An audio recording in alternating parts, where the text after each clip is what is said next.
حسبتم أنما خلقناكم عبثا وأنكم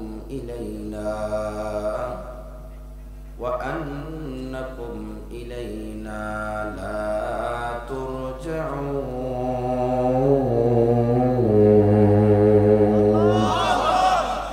আল্লাহ তাআলা দুনিয়ার মানুষকে আপনারে আমারে সুন্দর করে ডাক দিয়া বলেন, ও আদরের গোলামের দলেরা, একটু জমিনের ভিতরে দাঁড়ায় দাঁড়ায় একটু চিন্তা করো আমি আল্লাহর কথা। মাথাটা সোজা করে আসমানের দিকে চোখ দুইটা খুলে একটু বড় করে তাকায় দেখো, গোলামের দল, আমি আল্লাহ তাআলা বড় একটা আসমান বানাইছি। তুমি কি মনে করছো ওই আসমান আমি আল্লাহ তাআলা অনর্থক বানাইলাম? না না না বান্দা, না রে না। আসমান বেহুদা অনর্থক বানাই নাই, জমিনও বেহুদা বানাই নাই। আর আমি আল্লাহ বলে দেই, বান্দা তোমাকেও অনর্থক বানাই নাই। সুবহানাল্লাহ। আপনার আমার রব কে? সবাই বলেন কে? ওই আল্লাহ তাআলার ডাক দেই, ও মালিক কেন বানাইছেন বলে দেন। আসমানের মালিক ডাক দিয়া বলে, বান্দা কেন বানাইছি জানো? একমাত্র তোমারে আমার বানার কারণ হলো আমি আল্লাহ তাআলা আলিশান একটা আমি আল্লাহর জান্নাত বানায়া রাখছি। ওই জান্নাতে আমি আল্লাহ অনন্ত কালের মালিক বানায়া বাদশাহী হালাতের জিন্দেগি দান করে দেব। এই জন্য আমি আল্লাহ তাআলা তোমারে বানানোর পরে আমি আল্লাহ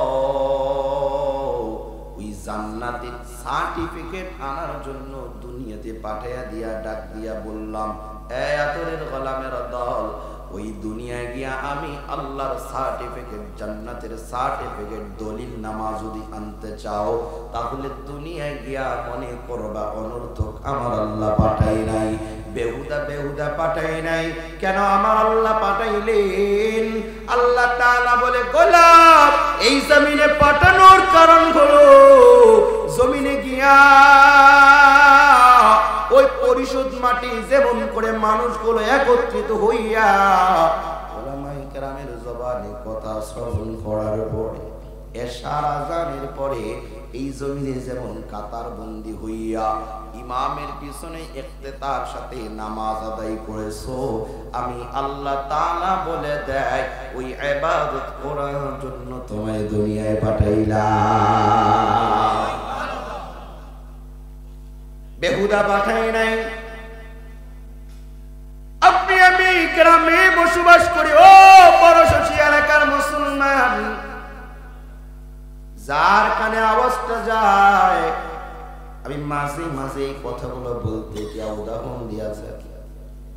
ও দুনিয়ার ইমানদার মানুষেরা ভালো করে শুনবেন, আল্লাহ যদি বেহুদা না বানায়, আসমান বেহুদা বানাই নাই, জমিন বেহুদা বানাই নাই, পাহাড় বেহুদা বানাই নাই, পর্বত অনর্থক বানাই নাই, খাল বেহুদা বানাই নাই, বিল বেহুদা বানাই নাই, গাছপালা নদী নালা পাক পাকালি আমার আল্লাহ খালি খালি বানাইয়া আপনারে আমারে দেয় নেই। যদি প্রমাণ নিতে যায়, এই যে বাজার দেখা যায়, এই বাজারের মানুষগুলো সারাদিন যখন খেতে খামারে বিভিন্ন জায়গায় কাজ করার পর সন্ধ্যাবেলা যখন মালিকের কাছে টাকা নেয়, টাকা নেওয়ার পরে বাজার করার জন্য এই বাজারে যখন হাঁটি হাঁটি পা পা করে অগ্রসর হয়, এই বাজারের দোকানের দুই সাইডে কত কত গাছের ছোট ছোট চারা পাওয়া যায়, যায়নি? আপনাদের এই দোকানে থাকে না? এই বাজারে বিক্রি হয় না? গ্রাম্য মানুষ বাজার করার জন্য বেগ নিয়ে যখন আসে রে, এলাকার মানুষগুলো টাকা দেখি ছোট্ট ছোট্ট নার্সারি থেকে গাছ বলে বিক্রি করা হয়। আম গাছটা কত? বলে 50 টাকা। টাকা নাম দিয়া দাও। সারাদিনের কষ্টকৃত টাকাটা তারে 50 টাকা দিয়া ছোট্ট একটা আমের চারা ঘরের ভিতরে নিয়ে যায়। দরজা বিবি যখন খুলে দেয় আর বিবিরে হাসতে হাসতে ডাক দেয়, বিবি জানো রে বাজার থেকে একটা ছোট্ট আমের চারা গাছ নিয়ে আসলাম। বিবি বলে গাছটা কোথায়? বলে কলপারে রাখছি। সকালবেলা যখন হয়ে যায়, বিবিও ঘুম থেকে ওঠে না, সন্তান ওঠে না, মাও ওঠে না, বাবাও ওঠে না, লেকিন যে গাছ নিয়ে যায় সবার আগে ঘুম থেকে উঠে যায়। শুধু ঘুম থেকে উঠে না, ঘুম থেকে উঠার পরে সবার আগে আগে দাওবাসীরা কাদাল নিয়া জমিনটা খনন করার পরে সেখানে ছাই দেয়, সার দেয়, পানি দেয়, সুন্দর করে গর্তটারে সাজাইয়া ওই নিজের উপার্জনকৃত টাকা দিয়া কিনা চারাটা সেখানে গাড়ে দেয়। দেওয়ার পরে বিবিরে ডাক দিয়া বলে, ও বিবি আমার, আশপাশ থেকে যদি কোনো ছাগল বা গরু এসে গাছটার উপর আক্রমণ নেয়, খবরদার এই গাছটারে যেন তারা কেউ না খেতে পারে, একটু নজর রাখবা। কথা কয় না কেন? বোঝা যায় না? আল্লাহ কেন বানাইলেন সেটাই বোঝায়। ও বৃদ্ধা বাবা দাড়ি পেকে যায়, কিন্তু চিন্তা করি না আমার আল্লাহ আপনারে আমার এই জমিনে কেন পাঠাইলেন। গাছটাই 1 2 3 মাস 4 মাস 5 মাস 1 2 3 বছর পরে গাছটা যখন বড় হয়ে যায়, ও মালিক প্রতিদিন গাছটার গোড়ায় গিয়া ঘাসগুলো পরিষ্কার করে দেয়, সার দেয়, গাছের গোড়ায় পানি ঢালে। গাছটা যখন বড় হয়ে যায়, প্রথম গাছের মুকুর যখন দেখা যায়, ও গাছের মালিকেরা সুন্দর মনের ভিতরে একটা আনন্দ প্রভাব আসে। আহারে, এই কতদিন আগে গাছটা কিনেছিলাম 50 টাকা দিয়া, গাছটা কত বড় হয়ে গেছে। এরে আল্লাহর গোলামের দলেরা, গাছটা যখন ফল দেয়, ফল পেরে যখন কেটে যখন খাওয়া শুরু করে, ফলটা কাটার সময় দেখে ফলটার ভিতরে পোকা দেখা যায়। আরেকটা ফল নেই, ওটার ভিতরেও পোকা, আরেকটা ফল নেই, সেটার ভিতরেও পোকা। 1 2 3 বছর গাছের ফল আসে, মুকুর আসে, কিন্তু গাছের ফলগুলো ভালো না। একাধারে কয় বছর পোকা পাওয়ার পর বিবেকওয়ালা, বুদ্ধিমান, জ্ঞানওয়ালা এলাকার মানুষেরা ভালো করে শুনবেন, আপনার আমার টাকার কৃত গাছটায় ঘরে আর রাখি না, দৌড়ায় বাজারে আবার সে দেখি কাটুরিয়া কোথায় আছে, কে গাছ কাটে রে বাবা। দৌড়ায় গিয়া তার গাছ দেখা দেই, গাছটার দাম কত, ডাক দিয়া বলে এত টাকা দাও, গাছ কেটে নিয়ে যাও। কারণ এই গাছটার ফল ভালো দেয় না, এটার ফল খাওয়ার জন্য এর পিছনে এত পরিশ্রম করা হলো। মালিক যখন গাছটা বিক্রি করে দেয়, কাটুরিয়া গাছ যখন নিয়ে আসে, ওই গাছের ঠাল বালাগুলো যখন জমিনে পড়ে থাকে, ও মা বোনেরা, এই ঠালগুলো কোড়ায় কোড়ায় রৌদ্রের ভিতরে শুকাইয়া লাকড়ি বানাইয়া ভাত রান্না করে আপনারে আমারে খানা খাওয়ায়, সন্তানদের খানা খাওয়ায়। আসমানের মালিক ডাক দিয়া কয়, ও গোলামের দলেরা, একটা 50 টাকার গাছ যদি তোমার কাছে এত দামি হয়, আর গাছের ফল যদি পোকা হয়, ওই গাছটা তোমার কাছে মূল্য থাকে না। বান্দা তুমি জানো আমি আল্লাহ বড় আদর করে মায়া করে তোমারে বানাইলাম। ও বান্দা, আমি আল্লাহ তোর জন্য একটা বড় আসমান বানায় দিস, একটু টাকা দেয়, ওই আসমানটার ভিতর আমি আল্লাহ কোনো খুঁটি লাগাইয়া রাখলাম না, আমি আল্লাহ জমিন বানায় দিলাম। এই জমিনটা লড়াচড়া যেন না দেয়, আমি পাহাড় পর্বতের মাধ্যমে এটারে স্থির করে রাখলাম। আল্লাহ তাআলা ডাক দিয়া বলে, বান্দা আমি আল্লাহ তোর জন্য সবকিছু বানাইলাম, আর বান্দা তুই যদি আমার হয়ে যাও, আমি আল্লাহ ঘোষণা দিয়া দেয়, আমি আল্লাহ বান্দা তোমার হয়ে যাব। এই জন্য মালিক ডাক দিয়া বলে, সানুরিহিম আয়াতিনা ফিল আফাকি ওয়া ফি আনফুসিহিম আফালা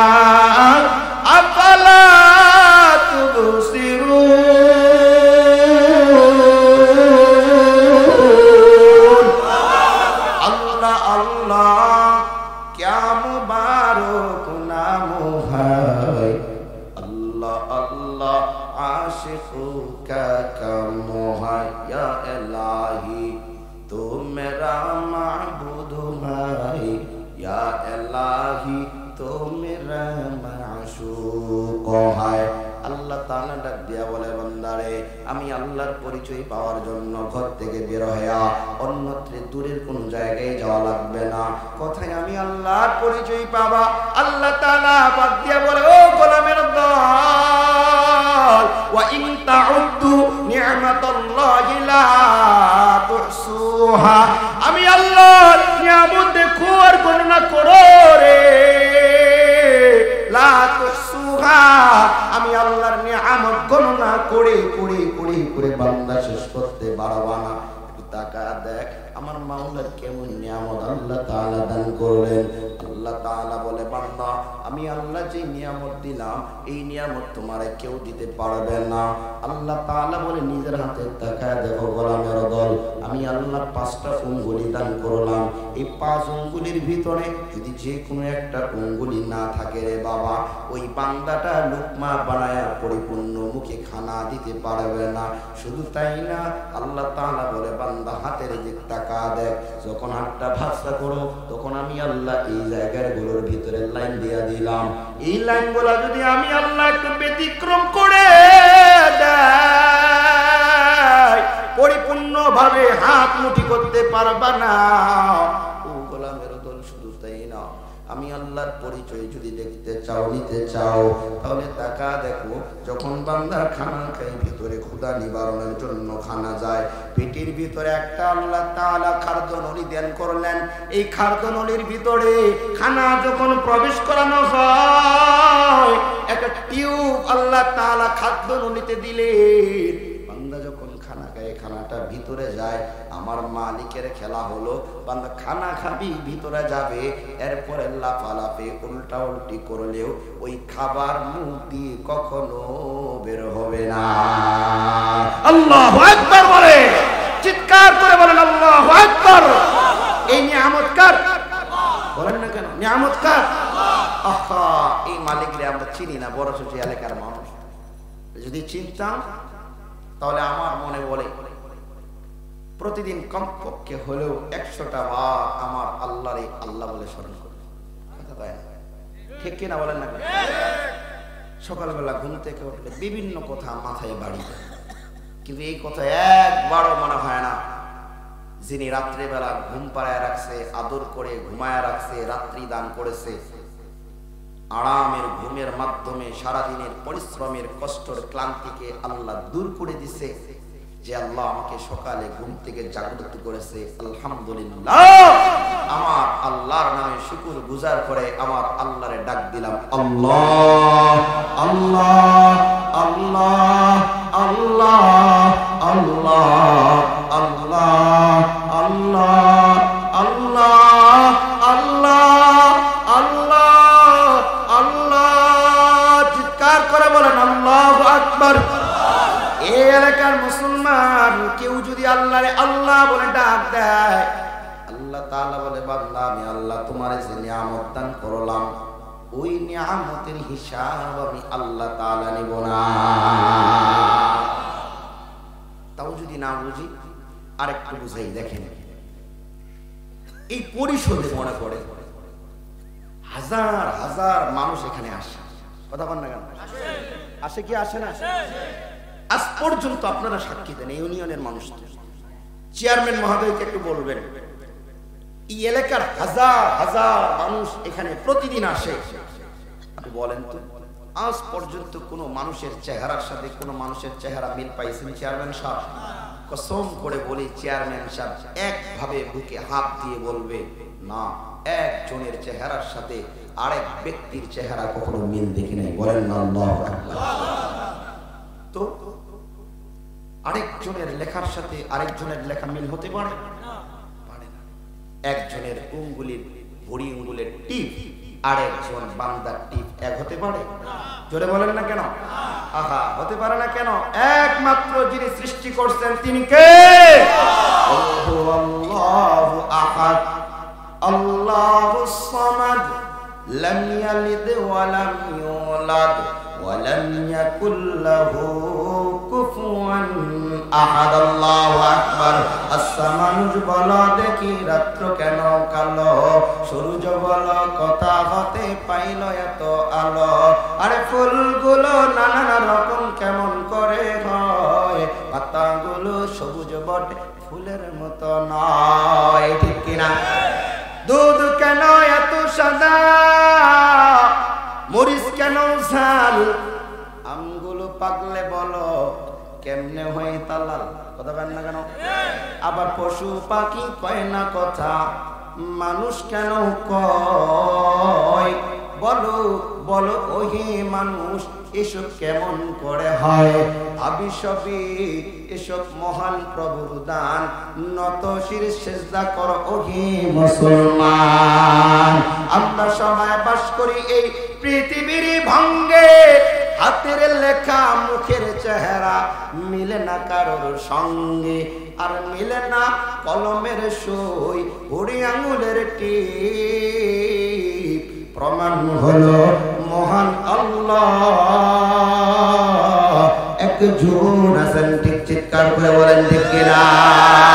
ওই আল্লাহ তাআলা ডাক দিয়া বলে, ও দোস্ত আমার পয়গম্বর, আপনি দুনিয়ার মানুষকে আপনার উম্মতকে জানায়া দেন, আলা কুল্লুকুম রাঈন ওয়া কুল্লুকুম মাসউলুন আন রাঈয়াতিহি। নবী আপনার উম্মতকে জানায় দিয়া বলেন, উম্মতের উপর একটা দায়িত্ব দেয়া হলো, উম্মতের উপর একটা বড় দায়িত্ব দিয়া তাদেরকে দুনিয়ায় পাঠানো হলো।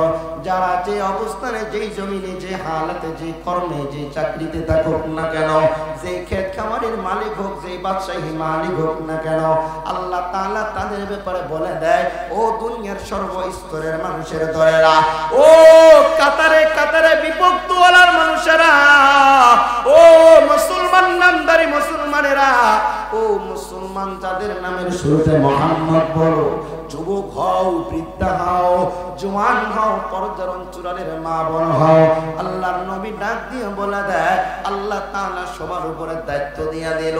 কি দায়িত্ব দিল? এর ভিতরে অনেক উদাহরণের ভিতরে এমন একটি উদাহরণ হলো, আল্লাহ তাআলা হায়াত নামের দৌলত দান করলেন। এই হায়াত নামের দৌলতটার ব্যাপারে আল্লাহ তাআলা আদালতে কিবরিয়ায় আপনারে আমারে প্রশ্ন করবে, এ বান্দা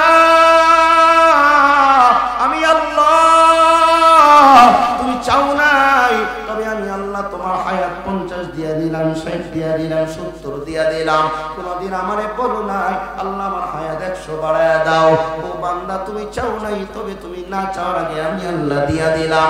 এই হায়াতের দৌলত দেওয়ার পরে বান্দা আমি আল্লাহ তাআলার ঘোষণা হয়ে গেল, আমি আল্লাহর গোলামি করবা, আমি আল্লাহকে খুশি করবা, রাজি করবা, রাসূলের সুন্নাত ইত্তেবা করবা।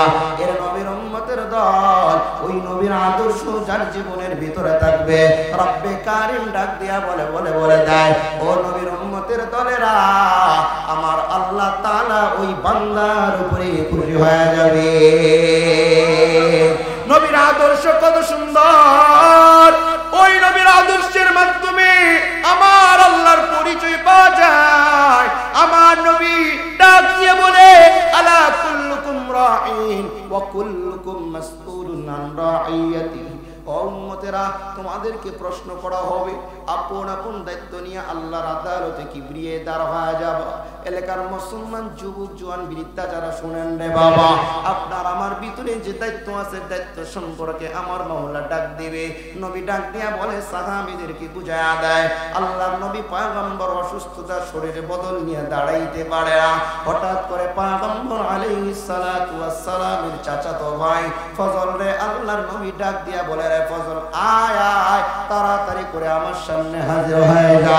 ফজল আল্লাহর রাসূলের চাচাতো ভাই ডাক শোনা মাত্র আল্লাহর হাবিবের সামনে হাজির হয়ে যায়। যখনই হাজির হয়ে যায়, মায়ার নবী ডাক দিয়া বলে, ফজলের দিকে তাকাইয়া, ও ফজল আমার শারীরিক অবস্থা ভালো না, আমার মনে হয় আমি মনে হয় বাঁচবো না, এই দুনিয়ার জমিনে আমি মনে হয় বেশি দিন থাকবো না রে ফজল। বলা মাত্রই চাচা দুবাই ফজলের দুই চোখ দিয়ে টপ টপ করে পানি পড়া শুরু করা যায়। আল্লাহর নবী ডাক দিয়ে কয়, ও ফজল একটু এদিকে আসো, তোমার শরীরটা সামনে আগায় দাও। ফজল দাঁড়ায় যায়, নবী ওই ফজলের গানের ভিতরে হাত দিয়া দাঁড়ায় যায়, আর ডাক দিয়া বলে, ও চাচা দুবাই ফজল, আমার এই হাঁটি হাঁটি পা পা করে ধরে একটা মসজিদের নববীতে নিয়ে যাও। ফজল ডাক দিয়া কয়, ও দুনিয়ার মানুষের দলেরা, আমি আল্লাহর নবীর ধরে মসজিদের নববীর ভিতরে হাজির করায়া দিলাম। আল্লাহর নবী বসে গেলেন, বসার পরে কথা বলতে পারে না, আমার কানে কানে কানে কানে ডাক দিয়া বলে, ফজল একটু মসজিদের নববীর বাইরে চলে যাও, একটু অলি গলি সব জায়গার দিকে মানুষদেরকে আওয়াজ দিয়া ডাক দিয়া বলবা, ও সাহাবীরা রে, আমার নবী সবাই রে ডাকছে, একটু আওয়াজটা দিবা, সবাই যেন আমার সামনে হাজির হয়ে যায়। আল্লাহর নবী ডাক দিয়া বলে, এমন আল্লাহ তাআলা, আলা কুল্লুকুম রাঈন ওয়া কুল্লুকুম মাসউলুন আন রাঈয়াতি, আল্লাহ তাআলা হিসাব নেবে, আল্লাহ তাআলা দায়িত্ব সম্পর্কে প্রশ্ন করবে। সাহাবীদেরকে একটু ডাক দাও ফজল। ফজল বলা মাত্র দৌড় দিয়া বেরি হওয়া শুরু করছে, সাহাবীরা কে কোথায় আসো, আসো, আল্লাহর নবী ডাকছে, আসো। বলা মাত্রই আপনারা যেমন আওয়াজ দিয়েছে, আজকে পরিষদ মাঠে কোরআনের আওয়াজ সব কিছু ফালায়া হাজির হয়ে গেছেন। সাহাবীরা যখন এই শুনছে নবী আজকে আপনারা আমাদেরকে ডাকছেন, সবাই মিলে দৌড়ানো শুরু করছে, সবাই মিলে নবীর সামনে হাজির হয়ে যায়। কিতাবের ভিতরে আসলে কিছু কিছু সাহাবী খানা খাবে, লুকমা বানাইছে, কিন্তু আওয়াজ আসছে আল্লাহর নবী ডাকছে, সাথে সাথেই সাহাবীরা লুকমা ফালাইয়া আল্লাহর নবীর ডাকে সাড়া দেওয়ার জন্য মসজিদে নববীতে হাজির হয়ে গেছে। কেউ খেতে কাজ করে, আওয়াজ আসছে নবী ডাকে, ক্ষেতের কাজ রেখে দৌড়ায় চলে আসছে। কেউ গোসলখানায় গোসলের পাত্র নিয়ে দাঁড়ায় গেছে, পানি হাতে নিছে, ডাক দিছে, আসো মসজিদে নববীতে নবী ডাকে। বলা মাত্রই সব সাহাবীরা দৌড়ায় কাজ ফেলে হাজির হয়ে গেছে। আল্লাহর নবী যখন দাঁড়ায় গেলেন, সব সাহাবীরা সামনে হাজির হয়ে গেলেন। নবী দুই চোখ মেলে মেলে চাদর পরিধান অবস্থায় সাহাবীদেরকে দেখে আর টপ টপ করে কান্না করে। ওরে নবীর আশিকের দল, আপনার আমার নবীর উপরে কেমন মায়ার ভালোবাসা, সাহাবীদের কেমন ভালোবাসা। আল্লাহর নবী সাহাবীদের দিকে তাকায় আর কান্না করে ডাক দিয়া বলে, ও সাহাবীর দলেরা, যারা এখানে হাজির হয়েছে সবাই একটু আমার দিকে তাকাও। আমার নাম মুহাম্মদ, আমার নাম মুহাম্মাদুর রাসূলুল্লাহ সাল্লাল্লাহু আলাইহি ওয়া আলিহি ওয়াসাল্লাম। একটু বলে দাও, আমি নবী তোমাদের মাঝে দীর্ঘদিন অবস্থান করলাম, মনে হয় আমি নবী তোমাদের কাছে থাকবো না। এক পাশে আবু বকর, এক পাশে উসমান, এক পাশে আলী, এক পাশে উমর, এক পাশে সব সাহাবীরা বসছে। হাউমাউ করে কান্নার আওয়াজ মজলিসের ভিতরে, এত বিকট আওয়াজ। ডাক দিয়া নবী কয়, সাহাবীরা তোমরা কি আওয়াজ করবা না? আজকের দিনে কথা বলার সুযোগ করে দাও। বলা মাত্রই নবী ডাক দিয়া বলে, সাহাবীরা বলো, আমার কাছে কোনো পাওনা পাও? সাহাবীরা বলে, না নবী, আমরা আপনার কাছে কোনো কিছু, আপনি আমাদের কাছে কিছুই পান না, বরঞ্চ আপনি আমাদের কাছ থেকে কি, আপনি আমাদের থেকে কিছু, আপনার থেকে আমরা কিছু পাই না, কিন্তু আপনি আমাদের থেকে অনেক কিছুই পান নবী। একে একে বলার পরে নবী ডাক দিয়া বলে, সাহাবীরা পাগলামিগিরি করবা না, একটু ভালো করে শোনো। আমার আল্লাহ তাআলা আদালতে কিবরিয়ায় আমারে প্রশ্ন করবে, যদি তোমাদের হক পরিপূর্ণতা আদায় করে না যেতে পারে। সাহাবীরা ডাক দিয়া বলে, ও নবী আমার, না না, আপনি এমন কোন প্রশ্নের সম্মুখীন হবেন না। আপনি আসার পরে আমরা অন্ধকার যুগের মানুষগুলো লাইটের মতো দিনের আলো পেয়ে গেছি। আপনি আসার পর জাহান্নামী আমরা সাহাবীরা জান্নাতি হয়ে গেছি। আপনি আসার পরে আপনার কারণে আল্লাহ তাআলা খুশি হয়ে আমাদেরকে 10 জন জান্নাতের সার্টিফিকেট দিয়েছে। নবী বলে, এত কথা তোমরা বর্ণনা দিবা না রে সাহাবীরা, একটু শুনে নাও। বলো আমার কাছে তোমরা কি পাও। বলা মাত্রই সবাই চুপচাপ হয়ে যায়। পিছন দিক থেকে একজন সাহাবী দাঁড়ায় যায় আর ডাক দিয়া বলে, নবী আমার, আমি আপনার কাছে একটা জিনিস পাই। নবী ডাক দিয়া বলে, সাহাবীরা জায়গা করে দাও। সব সাহাবীরা নবীর দিক তাকায়, সাহাবীদের দিক তাকায়, আর কথা বলার কারো সাহস হয় না। সাহাবী নবীর সামনে হাজির হয়ে গেছে। যখন হাজির হয়ে গেছে, নবী তার চেহারার দিকে চোখ লাগায় ডাক দিয়া বলে, সাহাবী কি পাও একটু আমারে বলবা না? সাহাবী ডাক দিয়া বলে, নবী এমন একটা সময় ছিল দিন কায়েমের জন্য যুদ্ধের ময়দানে যখন চলে যায়, আমি না আপনার পাশে যুদ্ধের ময়দানে চাবুক নিয়া চাবুক ঘুরাইতেছিলাম, আমার গায়ে কোনো কাপড় ছিল না, আপনিও চাবুক ঘুরাইতেছিলেন কাফেরদের আক্রমণ থেকে বাঁচানোর জন্য। পয়গম্বর, আপনার চাবুক ঘুরাইতে গিয়ে আমার গায়ের ভিতরে একটা চাবুকের আঘাত লেগে গেছে। এই আঘাতটা আমার গায়ে লাগার কারণে এখনো মাঝে মাঝে এই চাবুকের আঘাতে শরীরটা এত পরিমাণ ব্যথায় ব্যথিত হয়ে যায়, আমি খানা খাইতে গিয়া চিৎকার মেরে পড়ে যাই, হাঁটতে গিয়া চিৎকার করে পড়ে যাই, আমি কাজকর্মে থাকলে চিৎকার করে পড়ে যায় পয়গম্বর, কারণ ব্যথা মাঝে মাঝে উঠলে আমি সহ্য করতে পারি না। ও নবী, এই ব্যথাটা আমার গায়ের ভিতরে আছে। আল্লাহ নবী ডাক দিয়ে কয়, ও ফজল তোমরা একটু ঘরের ভিতরে যাও, ওই ঘরে তাকা দেখবা একটা চাবুক টাঙ্গানো আছে, সেটা নিয়ে আসো। সাহাবীরা মজমায় হাওমাও করে কান্নার আওয়াজ। ফজল চাবুকটা আনার জন্য নিজের ঘরে যখন দৌড়ে যায়, ওই চাবুকটা নিয়ে যখন বের হয়ে যায়, ফাতেমা ডাক দিয়া বলে, ও চাচাতো ভাই, চাবুকটা নিয়ে কোথায় যাও? আমার আব্বা না অসুস্থ। ফাতেমার জবাবে ডাক দিয়া ফজল বলে, আরে ফাতেমা, তাও বুঝি তবে তুমি জানো না, নবী আমার মসজিদে নববীর ভিতরে বসে উম্মতের কারণে, উম্মতের হক আদায়ের জন্য চাবুকটা পাঠাইছেন, আমার জন্য দেরি করবা না, তাড়াতাড়ি করে আমার যাওয়ার সুযোগ করে দাও। ফজল দৌড়াইয়া চাবুকটা নিয়ে নবীর সামনে যখন হাজির হয়ে যায়, এদিকে ফাতেমা ডাক দিয়া বলে, হাসান হুসাইন, দেরি করবা না, তাড়াতাড়ি করে মসজিদের নববীর সামনে যাও, তোমার নানু, আমার বাবা অসুস্থ রে। কেমন করে জানো? তোমার নানু চাবুক নেওয়ার জন্য পাঠাইছে, দাদু তো নিজেই হাঁটতে পারে না। হাসান হোসেন দৌড়াইয়া মসজিদের নববীর মজমায় হাজির হয়ে গেছে। তাকা দেখে ফজল ওই চাবুকটা নবীর সামনে দাঁড়াইয়া চাবুকটা নিয়ে নবীর হাতে যখন দেয়া দেয়, ফজল ডাক দিয়া বলে, নবী, আমি আপনার পিঠে আঘাত করে প্রতিশোধটা নিতে চাই।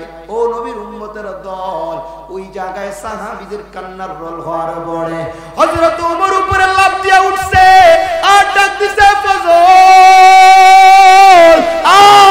নবীর উপরে আক্রমণ করবা না, নবীকে মারবা না, আমার পিঠে আঘাত করে পিঠটারে জারজার করে দাও, আমার দুঃখ নেই। অন্যদিকে উসমান দাঁড়াইছে, আবু বকর দাঁড়াইছে, আলী দাঁড়াইছে, কারো কথা শুনে না নবীর সবাই করে শান্ত হয়ে বসে যাও, সবাই রে বসা দেয়। এর নবীর আশিকের দল পয়গম্বর হাতে চাবুকটা নিয়া সাথে সাথে সাহাবীর হাতে দিয়া বলে, যাও পিছনে, আমি নবীর গায়ে আঘাত করু। সাহাবী পিছনে দাঁড়াইছে, নবীর নাতি দুইজন হাসান হোসেন সাহাবীর দুই কদমে জড়ায়া ধরছে আর ডাক দিয়া বলছে, ওরে সাহাবী, আমার নানা অসুস্থ, বদুরে লইয়া এখানে ফজরের গায়ে হাত দিয়া দিয়া এখানে হাজির হইছে, আমার নবীর উপরে কেন আক্রমণ করবা? তোমার কি মায়া লাগে না? তোমার দিলে কি একটু দয়া হয় না? দেখো না আমার নানুর চেহারাটা কেমন হয়ে গেছে, আমার নানু নিজে নিজে হাঁটতে পারে না। বলা মাত্রই নবী বলে, হাসান ও হুসাইন, দেরি করিও না, তোমরা চলে যাও। নবী সাহাবীর নিয়ে পিছন দিকে দাঁড় করায়া দিয়েছে, পিছন দিকে দাঁড় করায়া বলে, সাহাবী আমার পিঠে আঘাত করো, আর আমার পিঠে আঘাত দিয়ে তোমার প্রতিশোধ আদায় করে নাও। আমার আল্লাহ যেন আদালতে কিবরিয়া আমারে প্রশ্ন না করে। সাহাবী ডাক দিয়া বলি, ও নবী আমার, আমি কেমনে আপনার উপরে আঘাত করব? আপনার গায়ে তো চাদর মরানো আছে। আমি যখন যুদ্ধের ময়দানে আপনার সাথে ঘুরতাম, আমি কাপড় ছাড়া উলঙ্গ অবস্থায় আপনার সাথে জিহাদের ময়দানে ছিলাম। কিতাবে আসে বলা মাত্রই আল্লাহর নবী চাদরটা টান দিয়া ফালাইয়া দিয়া ডাক দিয়া বলে, এ ফজল দাঁড়ায় যাও, আমার গায়ের উপরে আঘাত করো। সাহাবী হাতে চাবুক নিয়া নবীর পিছনে দাঁড়াইয়া চাবুকটা মাথার উপরে উঠানোর পরে চাবুকটা পিছনে ফালাইয়া আল্লাহর নবীকে জড়ায় ধরিয়া বলে, নবুয়তের ভিতরে চুমার ডাক দিয়া বলে, ও পয়গম্বর, আমি আপনার এমন একজন সাহাবী, আমি আপনার এমন একজন সাহাবী যে প্রতিশোধ নেওয়ার জন্য আগমন করছি। আল্লাহর একটু বলবেন, আমার আল্লাহ যেন আমারে ক্ষমা করে দেন, কোনো তো প্রতিশোধ নেওয়ার জন্য আসি নাই। ও পয়গম্বর, আমার আসার কারণ হলো আপনার মহরের নবুয়তের ভিতরে চুমু দিয়া এই দুই ঠোঁটটা জাহান্নাম থেকে বাঁচাইয়া এই দুই ঠোঁটের উপরে জান্নাত ওয়াজিব করে নেওয়ার জন্য পাগলামি করলাম। নবী কান্না জুড়ে আওয়াজে ওই সময় সাহাবীদেরকে বলে, সাহাবীরা রে ভালো করে শুনো, যারা নিজের হককে আদায় করার পর আল্লাহ তাআলার আদালতে কিবরিয়ায় যাবে, আমার আল্লাহ ওই বান্দার কোন হক ব্যাপারে আল্লাহ তার হিসাব নিবে না। আল্লাহু আকবার, চিৎকার করে বলেন আল্লাহু আকবার।